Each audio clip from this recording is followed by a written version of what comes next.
Good day and welcome to this edition of Press Hour. Last week, the Cameroon Football Federation succeeded in signing a 4-year contract with Messrs. Seedorf and Kluvet to handle the training of the Indomitable Lions, right? That's the build-up to next year's African Nations Cup and qualification for the World Cup and the 2021 Nations Cup as well. So those are the key assignments which those two Dutch players or former players have, and they say they are going to make us proud. I mean, Cameroon. Let's look forward and see what they do.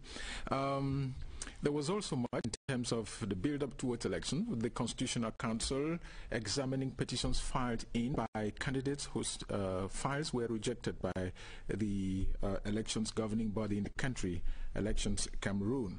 And these including, of course, the running story on the meeting of all Anglophones convened or championed by the Cardinal and some other religious authorities in Buea, including, of course, the running story on the candidates that have been retained by the elections governing body to run for the Constitutional Council. We choose the last two subjects to be handled on the program today, with our guest coming in from Buea and from Yaoundé. Here we have Matute Mignole. You're welcome. Thank you, Joe. And there is Joseph Wino of Media Afrique. Yes, Media Afrique. Media Afrique Radio. Yes. In Buea. You're welcome. Thank you very much. And that's Barrister Mujem Format. You're welcome. Thank you. You'll give us the legal aspects of some of the complications which we could not handle last week when we were talking about the projected meeting of all Anglophones in Buea. And also what the elections governing body did earlier on in the week. That was on Tuesday. We're waiting for Emmanuel Tumanjong of the Wall Street Journal. He will be joining us in the course of the program. But let's set the ball rolling with what the papers were writing this week. Our press review. Emmanuel Aviemia. The continuous escalation of violence in the two English regions, wherein the population live in perpetual fear, once again took the attention of most newspapers this week. The Post headlines: fresh gun battles between troops, gunmen cut off Bello.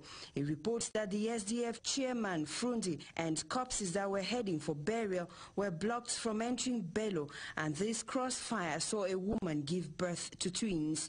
The Voice rather decries terror in Menchum division, with 4 gendarmes killed, 2 beheaded, and the Menchum Valley DO abducted. But the interest of the Guardian Post is on the planned All Anglophone Conference 3, which the lone English daily reports is suffering major internal setbacks, with key initiators like Al-Haji Mohamed Abubakar pulling out and telling government that there is a hidden agenda behind the conference which could fuel the crisis.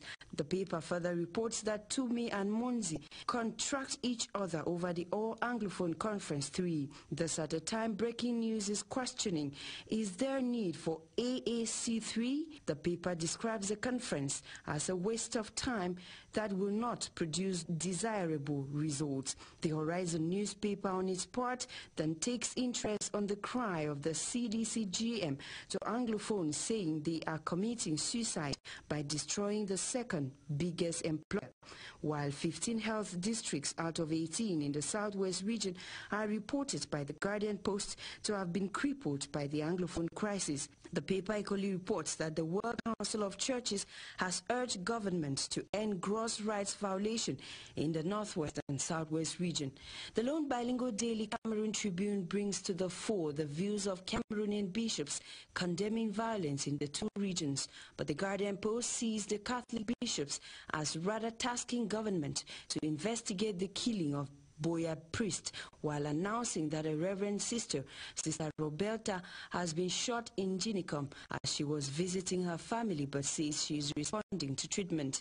This at the time the Minister of Decentralization, Paul Atanganji, is promising more arrests for diaspora sponsors of the Anglophone crisis. The presidential race also caught the attention of most newspapers this week. The post-weekender headlines: battle for Etude begins as Elekam set stage. The paper questions: between old guards and daring youths, who will triumph? Cameroon Tribune is rather concerned with the number of candidates in the race. 9, the paper reports, were retained with a detailed profile of each made available.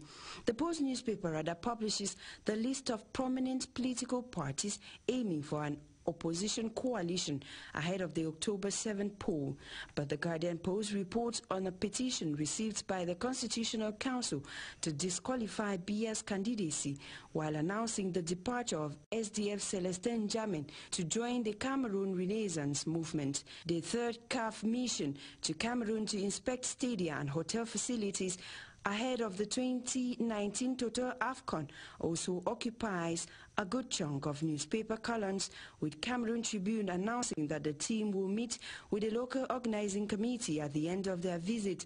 This at a time other newspapers are announcing the arrival of Dutchmen Clarence Seedorf and Patrick Kluivert as coach and deputy of the national football team, the Indomitable Lions. We end our press review on the story on the Horizon newspaper that reports that the Boya mayor, Patrick Ekema, has excommunicated himself from the PCC, accusing the moderator of impersonation. Until we meet again, have an hour with the press.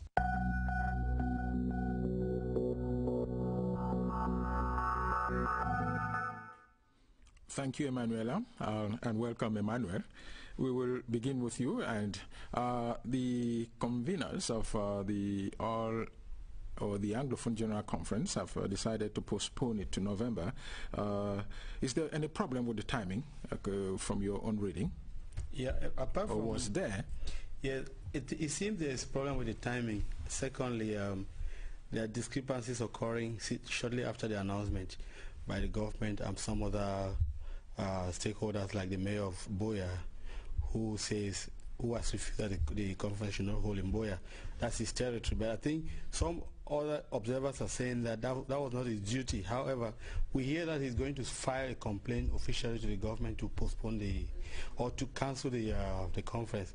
And yesterday or so, no, 2 days ago, I got information that the Cardinal has postponed the conference, which was supposed to hold on the 29th and 30th of this month to the 28th, 29th to the 21st and 22nd of November. November, exactly. So okay, I think, and the Cardinal said it will take some more time, to arrange the organization of the program of the conference. Opponents of that initiative say postponing its holding will be prolonging the agony. Yeah, prolonging the agony, yes and no. Yes, because I think that so many people are tired of what has been going on, this so-called Anglophone problem. But at the same time, I believe that the timing certainly had a little hitch, considering the fact that the presidential elections too, they are around the corner, and putting all of this together, and I believe that is a little bit delicate and difficult to handle the two at the same time. I would have been thinking that bringing peace will facilitate the holding of the election if we were. But that would have been at least if this the Anglophone come together. The press was called well ahead of time before the announcement of the elections. That's what I mean to say. That would have been a wonderful. That would have been a wonderful initiative, because even the conveners they say they don't have enough. They've not had enough time to put things together to be able to have an effective and a successful come together. Okay, Joseph, there are others who think that the validity of such a crucial meeting might be killed by time, given that it might be coming about 3 months after the initial idea was floated. I beg to differ with those who hold that opinion, because I think, like Molamate just said, the timing, the initial timing, which was the 29th and the 30th of August, let's not forget elections slated for the 7th of October. Just a week after that, it wasn't the very best. So I think just like the arguments that the conveners of the conference themselves have raised, they had not put together all that which was necessary for this particular come together to be successful. So I think it is a rational move to move it a little further. You would agree with me that elections period is a very delicate moment in the life of every country. It was supposed to be coming about 1 month or so, 1 month or more before the election. Yeah, if it were 1 month or so before the elections, it would have been good. But given that there's no time again and elections are already around the corner, I think it's the right move, moving it to the 21st and the 22nd of November after the elections. Yeah. Maybe the blood will become sweet. Okay. Now, there's a lot of controversy over the statements made by the municipal authority of the Buea Municipal Council, the Lord Mayor to be more precise, and there are many people who think that such pronouncements were not welcome. Others say it was good, and so on and so forth. But the point here, we deal with what the law says. Who issues authorizations in a meeting like what the Cardinal is convening? The law is very clear, and the law is unambiguous on this topic. Authorizations for public manifestations, meetings are within the competence of the senior divisional officer. The divisional officer or the senior divisional officer? The senior divisional officer. Okay. We should, for us to be able to understand, maybe we'll try to look at, we'll take a few steps behind to understand the raison d'etre of that particular law. You should know that the senior divisional officer is an arm of the administration. Public order is an issue of the administration. In other words, it's the executive. A mayor is voted under the banner of a political party. It is true that once a mayor, you become a mayor for the whole nation, but it does not change the fact that you were voted under a particular political program. And that program might not exactly be the same like that of the administration. And so this one, it might not pose a problem when the mayor is of the ruling party, but we take an incident where the mayor is of the opposition. You will see that it will be difficult to confine public order into the hands of a mayor who has a political agenda that might be different from that of the government. So saying that the mayor has nothing to do with authorization for public meetings and the public rallies. It is completely out of his competence. That is purely an aspect of the administration or the executive. Now, when you say what you say, I might be tempted, I'm tempted to ask this question. If that is fully within the responsibility of the administrative authority of the said administrative setup, then you talked about public manifestations and meetings. Would you liken that to a public manifestation or a meeting as such? No, the law says, the law on the 1990 Liberty Law is clear on this. A public manifestation is when you want to move, you want to rally people to march on the street. Okay. While a meeting is when you are rallying people to sit on the spot and deliberate. Okay. And the law says if you are organizing a public meeting means it is meeting in a public place open to everybody.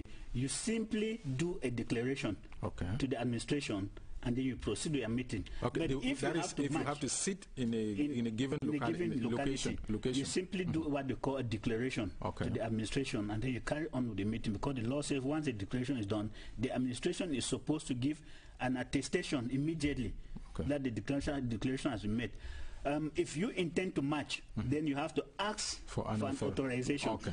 And then another key point is that they say public meeting, public place. So if you are having a meeting at your residence, you don't need any declaration. You go ahead and hold your meeting. Okay. Now, would you, if such a meeting is held within the premises of a local congregation, will you call it a private or a public place? No, by virtue of the fact that it's a congregation which is open to the public, I think that should be a public place. Okay, which means that prior to the meeting, there must be a declaration. That's right. Okay, so if the Cardinal and co, who are championing that meeting, want to hold it within the premises of a church, then they just make a declaration. Simple declaration. Okay. Thank you very much for that declaration, except you want to add one or two things? Yeah, I just want to add that many observers are asking why the elections are holding in a country which is, in grief, like the crisis in the two English-speaking regions.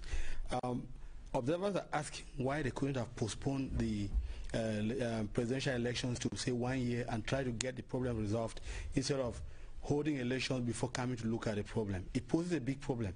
If at all, for instance, the mayor went on a quickie note to say like stop the to try to halt the holding of the conference, it's simply because he's under hot fire here. He has hot potatoes on his hands, whereby he's trying to fight to see whether stability could be in the locality, and as well as trying to stop what could have triggered into another movement. You know, so the idea is, many observers are asking, maybe the president should have postponed the elections before trying to get a solution to the crisis before coming back to the elections, because already we've seen legislative elections suspended. They have been postponed by a year or so. So this should have been the same case with the presidency. However, I think one of the major things is that in Cameroon, the head of state is so powerful that even if it takes any decision to run whatever activity, like especially in politics, it will always be followed. But now, still, the elections holding at this period will still create crisis in the English-speaking region. Okay.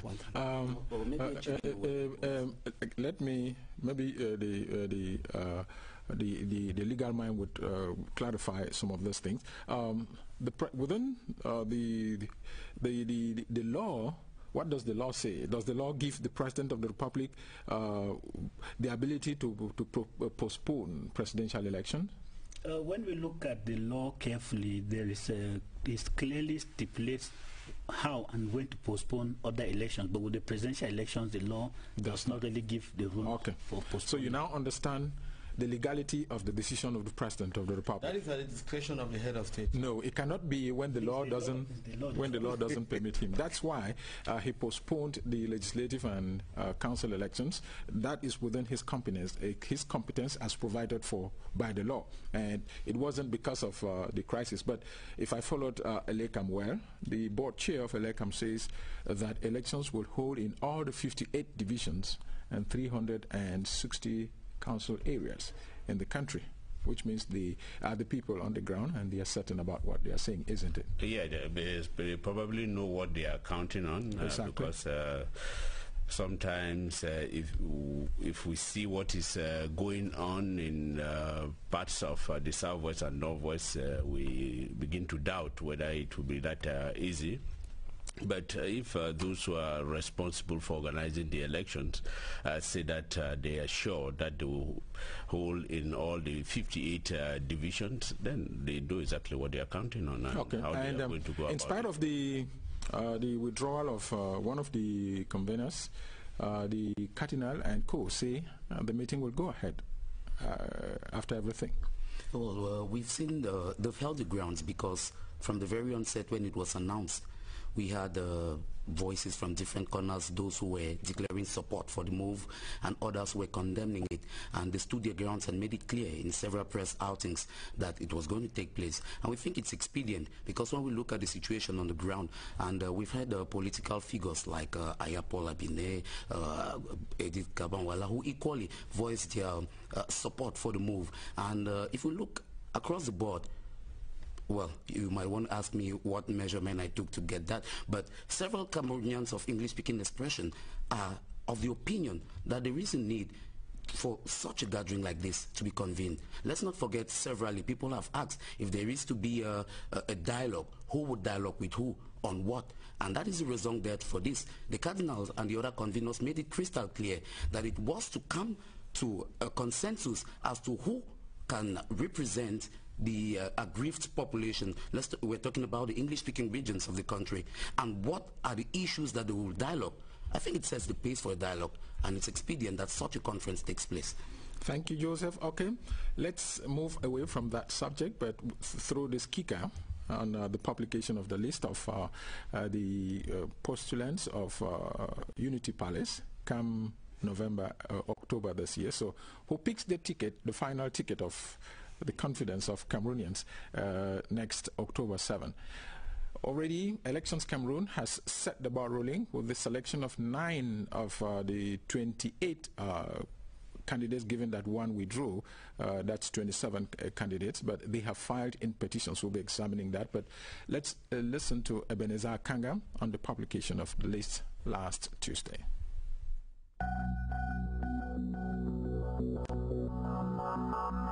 Making public the list, the chairman of the Electoral Board of Elections Cameroon, Elekam, Eno Abrams Egwe, said that out of the 28 candidacy files which were submitted, one candidate, that is Isaac Fuzo, withdrew his file. So the Electoral Board actually scrutinized the files of 27 candidates. The files of 9 candidates were retained for the election, while 18 others were rejected for various reasons. The candidates declared qualified to run for the presidential election are Bia Paul of the Cameroon People's Democratic Movement, Garga Haman Aji of the Alliance for Democracy and Development, Kamto Maurice of the Cameroon Renaissance Movement, Libi Lingenge Cabral of the National Union for Integration Towards Solidarity, Matomba Serge Espoir of the United People for Social Renovation, Muna Akere Tabeng of the Popular Front for Development, Ndamjoya Adamu of the Cameroon Democratic Union, Ndifo Afangwi Franklin of the Cameroon National Citizen Movement, and Osi Joshua Nabangi of the Social Democratic Front. The deliberations were characterized by serenity and a lot of solemnity. I also want to appreciate the members of the board who took time to study the files so well. It's taken a long time, but it was very important.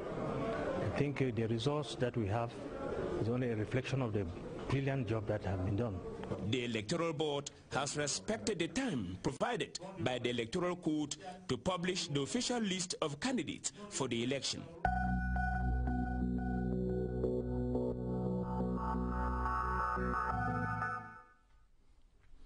In 2011, we had 23 candidates. In 2018, we have 9.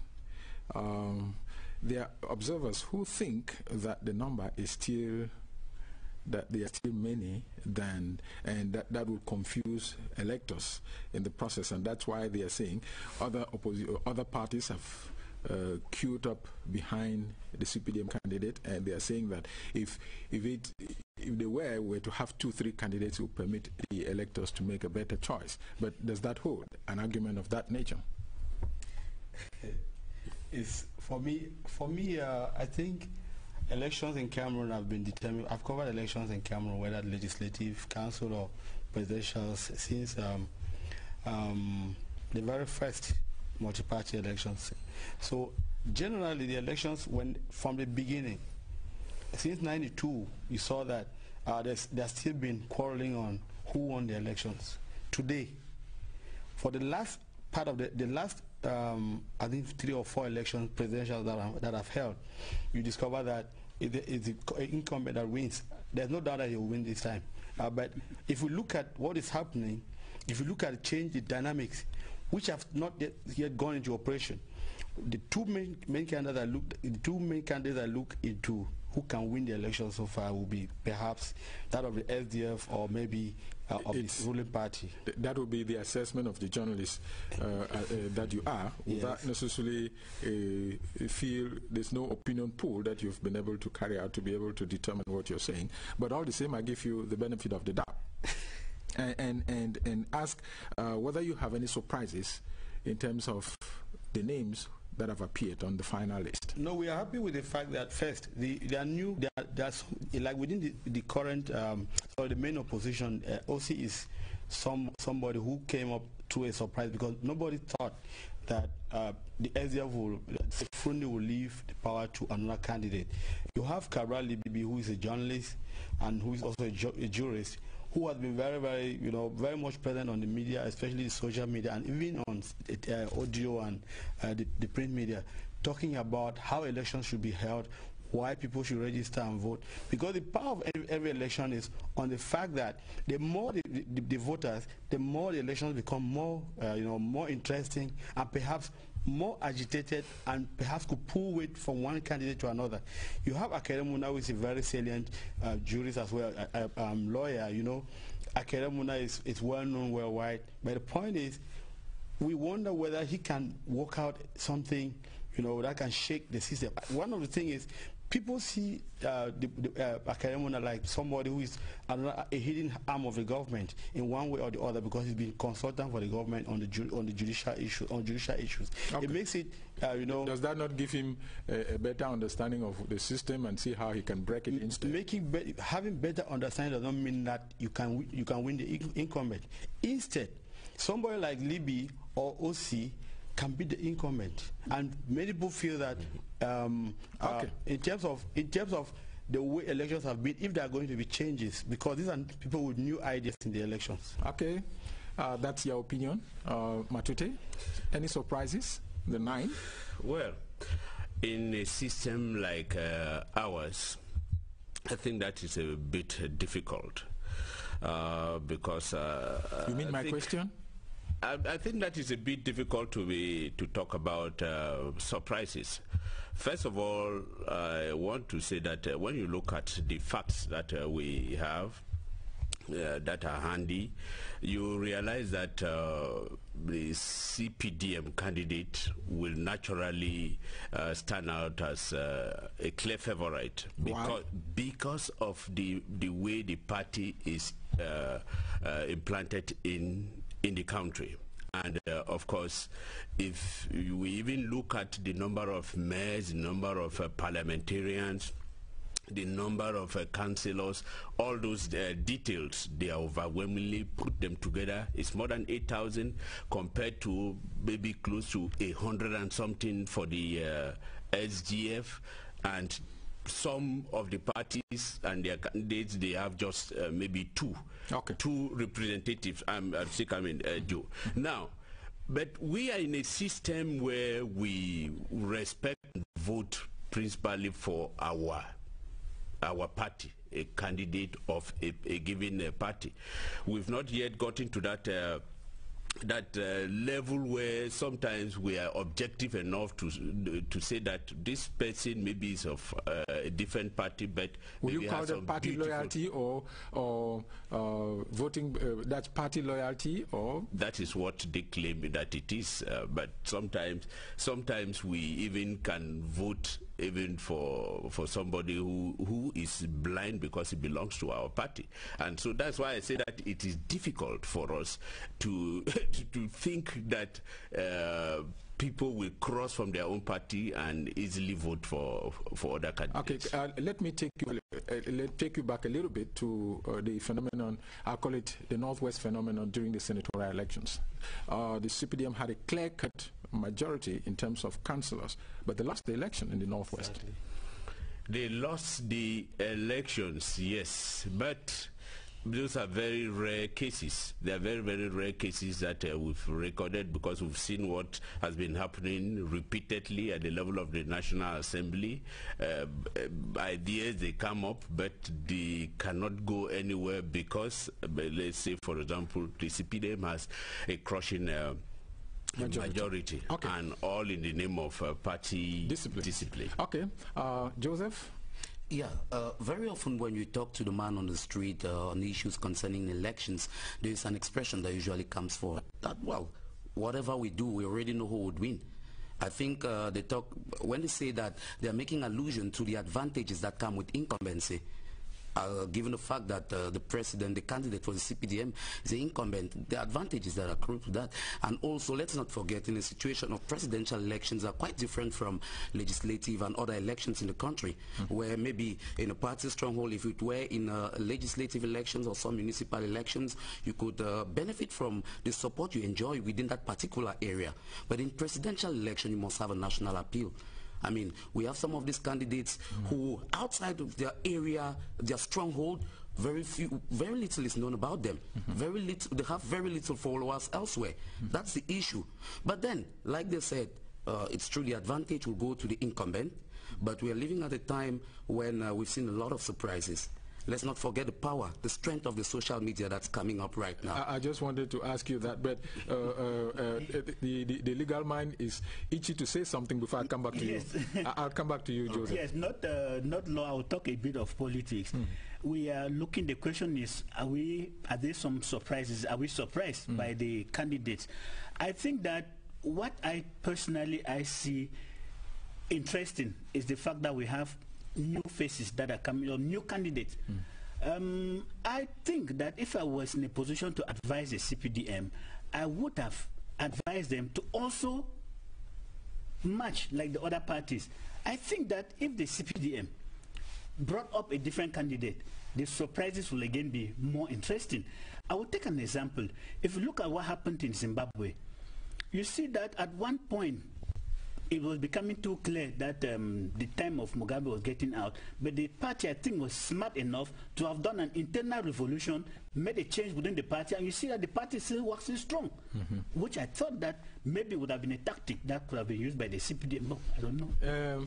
But the CPDM feels that their own candidate is still the champion. It is still the champion and strong enough. What I'm saying, by virtue of the fact that the party has a national appeal, the party is implanted.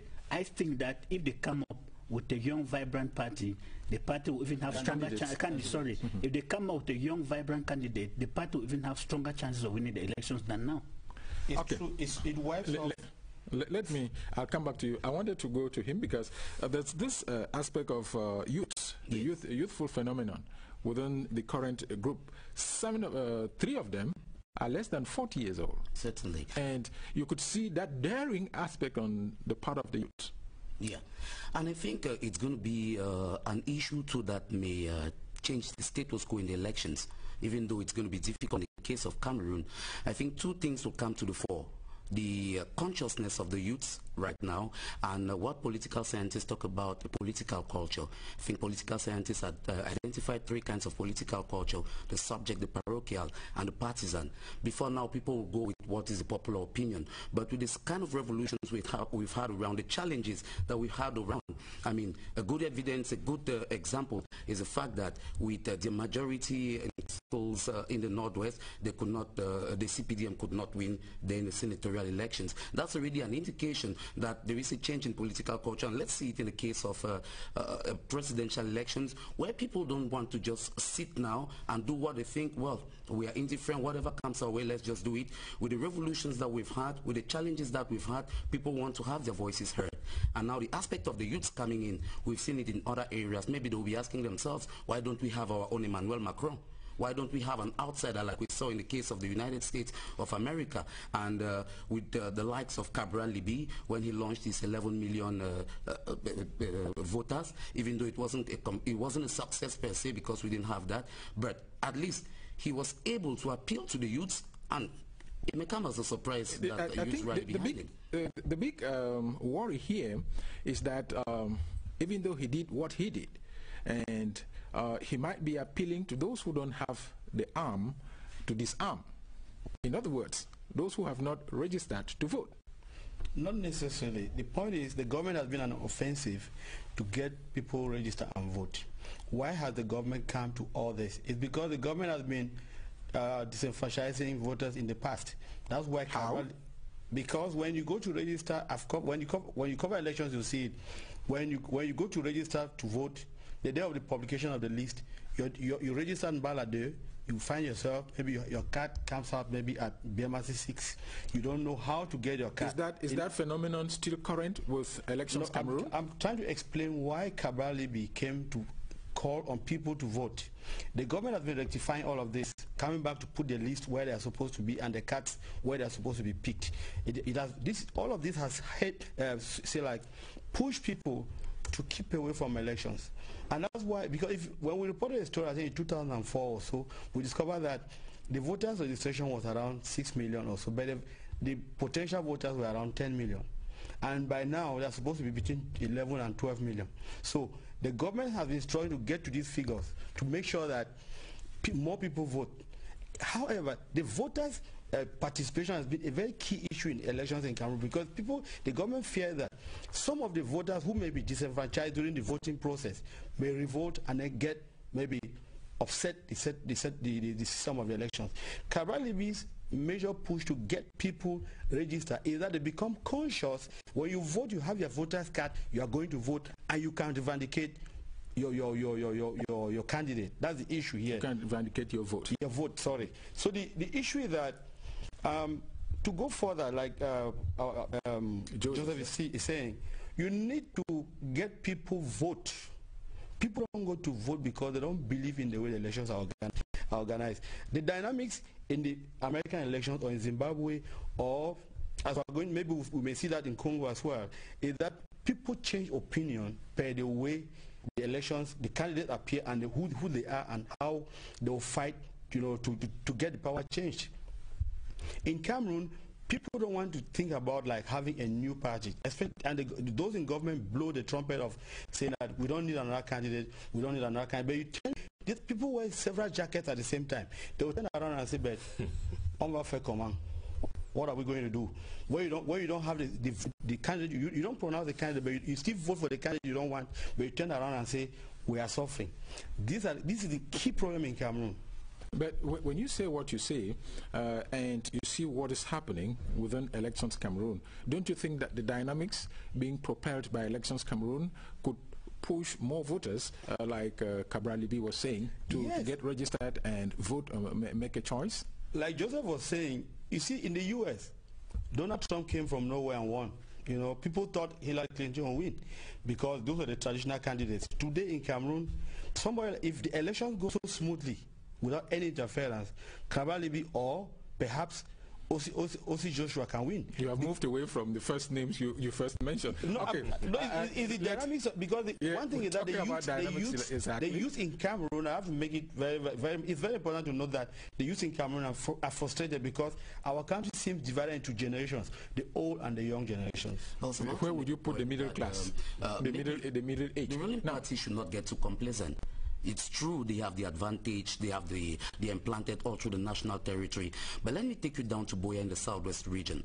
When I'm talking about changing mentalities, when on a Monday, even with all measures put in place by the administration and the municipal authorities to get people to operate, to have their shops open, they still do not come out. Is it not fear? It is true, it is argued that it is fear. But to the extent that municipal authorities seal shops and people still do not come out. They puncture the tires of taxis around who were expected to ply the roads and who did not come out. They still do not go to ply the roads on Mondays. Mentalities are changing. But I would not want to say it's complete fear. You will not, okay. You are there, you are on the ground. I would want to argue with you. Now, the social media phenomenon in this elections, Matute. Yes, I think that it is going to be a very, very strong weapon. It's going to be a very, very strong weapon, and that is why I think when Emmanuel was making a point a moment ago, was always nodding, because you see... you were always nodding. Yes, Libby, Libby is actually... I'm saying that it's just coming from the blues, but if you permit, it's just coming from the blues, because the other candidates like Macron took time to implant himself to win the national vote. Yes, national confidence. But that is where we have a problem in Cameroon, because people like Ali might be popular among the young people, but he's not been there for quite some time, and sometimes the mentalities, it takes some time to change. But I think the social media is doing quite a lot. We'll do something. We'll do something, because even... We'll play. Yes, because if you go from the moment that the 9 candidates were... the names of the 9 candidates were made public, I think the social media had been in very, very serious and work. The incumbent... and even the incumbent himself. Tweeted. Yes, tweeted.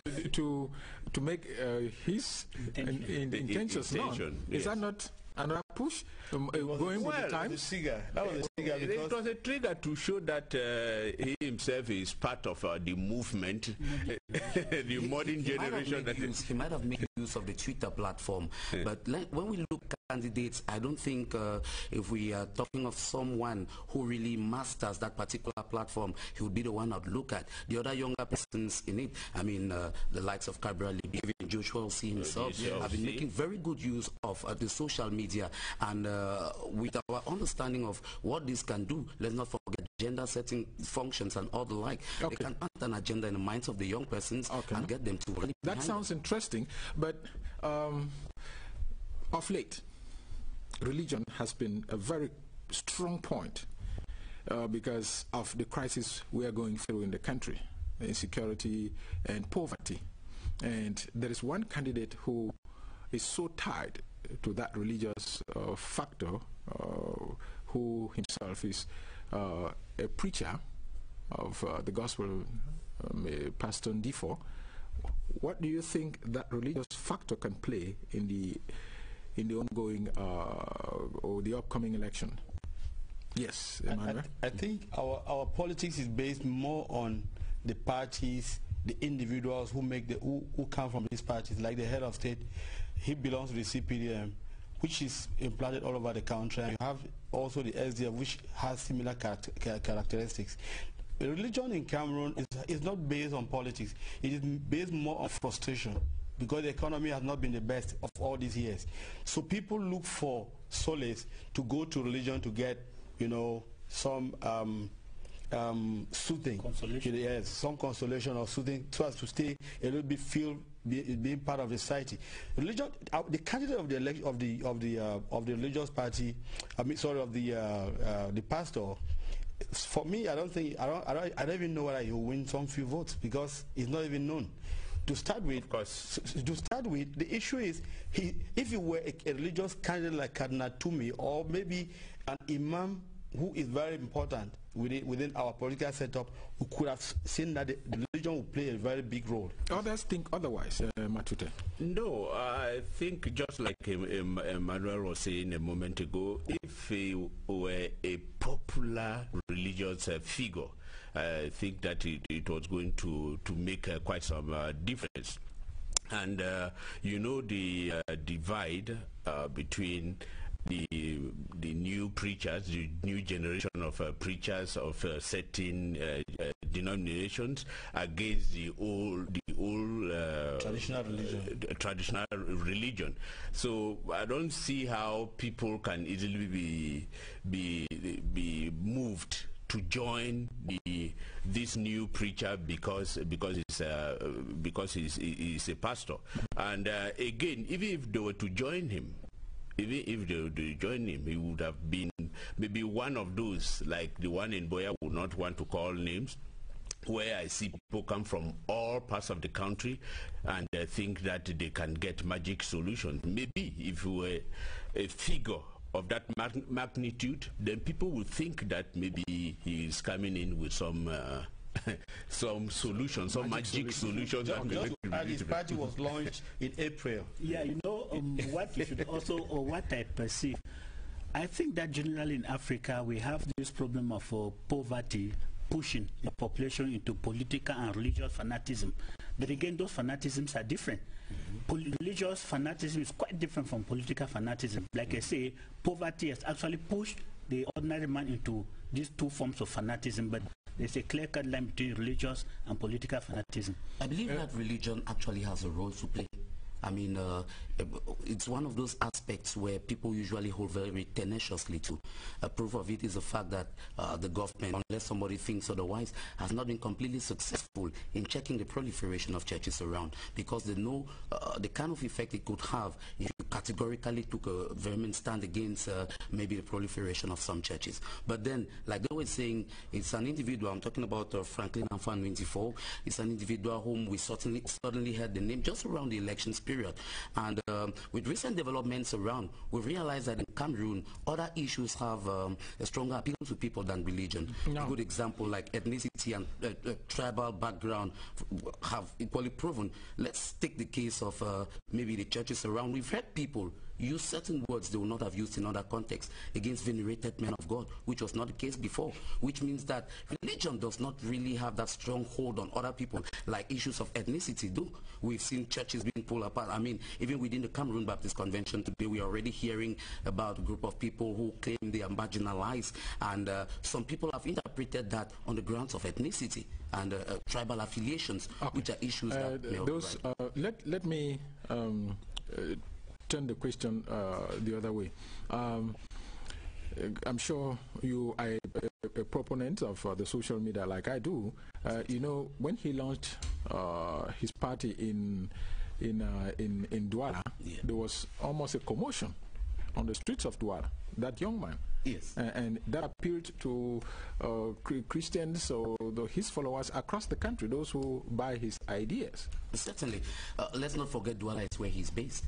If it were some legislative election or municipal election, we might say, well, he may win a seat in parliament or something of that sort. We're talking about presidential elections. Okay. How many people will vote for him in the far north, in the north, in the... Now, you talk so much about ethnicity, the appeal of ethnicity today within our context.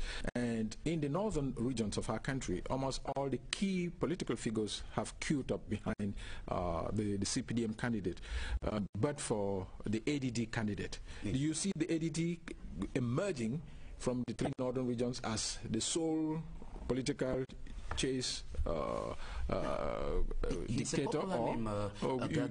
It's a popular name over there, but when we look at the trends in the previous years, I mean, in the last presidential elections, 2011, he emerged in the third position, but when we look at the figures, actually, it was very insignificant. But really insignificant. But would that not, with the absence of the other candidates from the northern regions of the country, not play in his favor? When we see other elites from the northern regions who have rallied behind the ruling CPDM, I'm talking about the NUDP leader and the likes, they will also have a following over there which may create that divide between... Let's not forget that there are other candidates like Akeremona and Cabral Libi, OC, they are all traveling to other parts of the country, like still in the Grand North, to campaign for votes. The issue is ethnicity is dying down in terms of voting in Cameroon. We are getting to a level where people, because of the influence of the social media, people are getting new ideas about who is who within in the political context. And so they may vote somebody else who may not come from a tribe or an ethnic group. And again, I have the impression that most of the time people like Gaga and is really usually missing in action immediately after elections. Since 2011, honestly, I only got his name a couple of times when it comes to Konak and maybe corruption, not on party, maybe doing some party militantism. All right, thank you very much. We'll be coming back to the barrister with the legal aspect concerning the those who are running for office, the highest office of the land. Let's turn to Elvis Teke. Good day. Hello, Joe. We've had a good number of reactions on the two subjects on this question today. We begin with Mary Kilachin. She says that a person who doesn't think of peace is not of society and not of unity, and we should listen to the cardinal, and he might have his own way of transforming the conflict, and Cameroonians should work together to build a prosperous country and stop discrimination and tribalism. On the second subject, she says presidential race, it is good, but I think out of how can 8 opposition face one person means they have got great ideas, but it would be better if they work together. And statesman Lang says, in a sinking ship, any idea that can rescue the vessel cannot be taken for granted by the captain, even when that idea is coming from an underdog. So all individuals raising controversies of the Man of God's Convention as a platform towards returning to peace in the two Anglophone regions, they should think again. While James McDolph says, if that the two are talking from the heart without government influence on either of them, I suggest that they agree and go ahead with the conference, because it will be the beginning of the end to the senseless war in the two English-speaking regions. And Tam Ismail Amadou says, just like in other cases, African marginalization in football and other aspects we should work together to contribute in building a young and emerging state, and the love for country must always surpass personal love. And on the second issue, he said, in our forest, the lion thinks is always strong, but globalization strategies can be used to die down such supremacies. And we end with Ngange Bernard Kumfua, who says, despite everything, we should give peace a chance. The Northwest and Southwest are losing so many government and private structures. Thank you very much, Elvis. I want to turn to you, Barrister. What do you make of the petitions that were filed in? Are they strong enough? I listened with keen attention the petitions that have been filed, at least the summary on radio. It's true, the members, there's a respect of time frame because upon the publication of the list, those who want to contest had 2 days to file their petitions, which they did within time. So I think on the issue of time constraint, those petitions will be receivable. But now the other aspect will also be the local standard. Do you have the quality? Are you the right person to petition? I think most of the petitioners are the right persons because the law says that a candidate, interested party or candidate can petition. Now, when I look at a summary of the substantive, the merit, I begin to doubt because, for example, there's somebody whose petition is based on the fact that he didn't pay 30 million francs, but he signed an engagement that he will pay that 30 million francs. For me, that is a petition that will be rejected. It will be outright rejected because the law says you pay before. You don't take an engagement to pay. And some other petitioner indicated that I think a lady that she has been called by God and she is a right person to lead Cameroon. Again, a call from God is not one of the conditions stipulated by law to pose your candidacy. So I'm sure it's true. I'm not diving into cases that are pending before the court. Let's wait and see the rapporteurs will do their job, and then the cases will be there was one interesting petition there about the order of names. Yes, the order of names. It is also, I think for me, I think that is another vain petition. Okay. Because, I mean, Paul Biya, all we know that is the same person. Okay.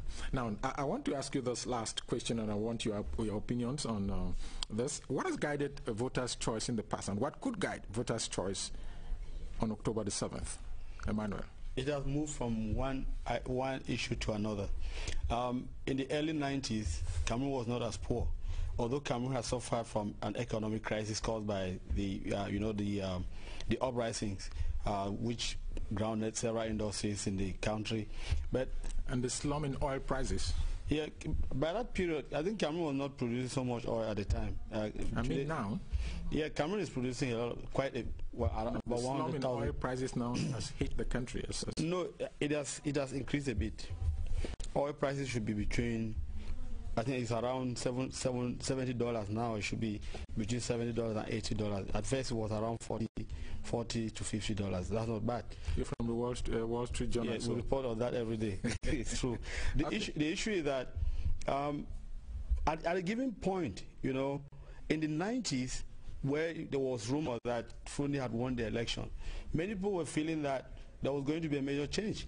Today, we are seeing that the electoral body, which was the Interior Ministry of Cameroon, annulled the elections in favor of Fundi and gave it to the incumbent president as the head of state. No, it did not annul. Well, okay. You are not going very fast. Okay. Maybe one last word. No, I was just going to say that maybe that will be for another program, but if the opposition thinks of ever really challenging the incumbent, the only way for me will be to come together. Okay. The very strong personality called around the president, I'm talking of Mr. Paul Biya, is that which makes it practically impossible for others. When we see the kind of parliament we have, when the supposed representatives of the people will not oppose to an amendment of the constitution to perpetuate one person stay in power, which means those who benefit from the system want to preserve the status quo. It looks like a youth indeed.